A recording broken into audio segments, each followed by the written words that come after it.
wanted to share a little video of how to create a toolbox at home. We've been doing lessons all year from this wonderful book, The Zones of Regulation, and we talk a lot about what tools can help us when we're feeling out of the green zone. We know that we do our very best when we're in the green zone. It is okay to be in the red, yellow, and blue zones, but we always feel like ourselves more when we're in the green zone. So look around your house and see if you have some things like this. It doesn't have to be in a box. It could be just sitting in a certain space in your room or the space that is yours. I found an empty tissue box, so I put some things in here. If you have some of these things at home, these squishy things, I know my kiddos love them. There's another version, which is a ball one. It's in there. I have a car, and it's cool to kind of just roll it on your hand and have that feeling. Kind of helps to reset your brain a little bit and get you thinking about something else maybe. If you have toys like this around the house, this cool snake, you could do some breathing and slowly go around it as you breathe in. And then breathe out as you finish the snake. And just repeat that. That can go in the toolbox. If you have things like this around the house, these are kind of cool. They feel neat when you put your hands in there. You can see if you can make different shapes with it. Maybe put a toy or two in there and see what kind of shape it'll make. See what kind of different things you can do. These are a fun thing just to kind of pop apart and put back together. You can make different patterns with them. Something you might have around the house if you have a younger sibling. This is the box my daughter has in her room.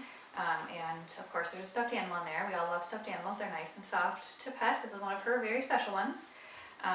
In here also she's got this really cool feeling thing. It's actually a scrubber. It's meant for washing dishes and stuff, but it has a really cool feeling. So it's never washed a dish, it's just been in the toolbox. She has this cool unicorn thing in here. If you have things like this around the house, you can set them in an area. There's some thinking putty, and this stuff is kind of cool to squeeze and play with. I can't get them open, of course. I'm sure she could. It's just kind of nice to be able to squeeze those and have that in your hand. She's got this little lizard guy in here, and he's kind of soft. You can kind of pet him. That's in her little space that she has. Puzzles are also a really cool thing to have in there. If you're having a rough day, if you're feeling like you're not in the green zone, get a puzzle out and maybe put one together. That might help turn your brain around a little bit. Writing is always a good activity. Get out a notebook, get a pen, and just start journaling. Writing, what you're feeling and how you're doing, and anything else you want to write in there. Reading is always good. This is one of my favorites. I just met the author recently at a conference.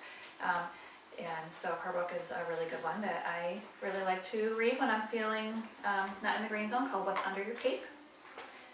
Drawing is a good way to help yourself to get back to the green zone. I have my sketchbook and some fancy markers that are fun to draw with. You can draw anything you want. Also, I have my ukulele here and I'm learning to play while we're off, and so I can pick that up and just strum. Maybe open the app and learn some more of the chords and get used to that. Water, of course, is always good. Make sure you are staying hydrated while you are home. And being active. Doing some stretches. I know sometimes in the middle of class we'd get up and do a spontaneous stretch if we were feeling like we weren't in the green zone, or if we had some energy we needed to get out.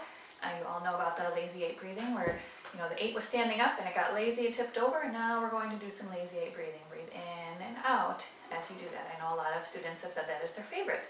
So that's a good one to do while you're at home. I hope you are doing some fun things and also some learning. And until next time.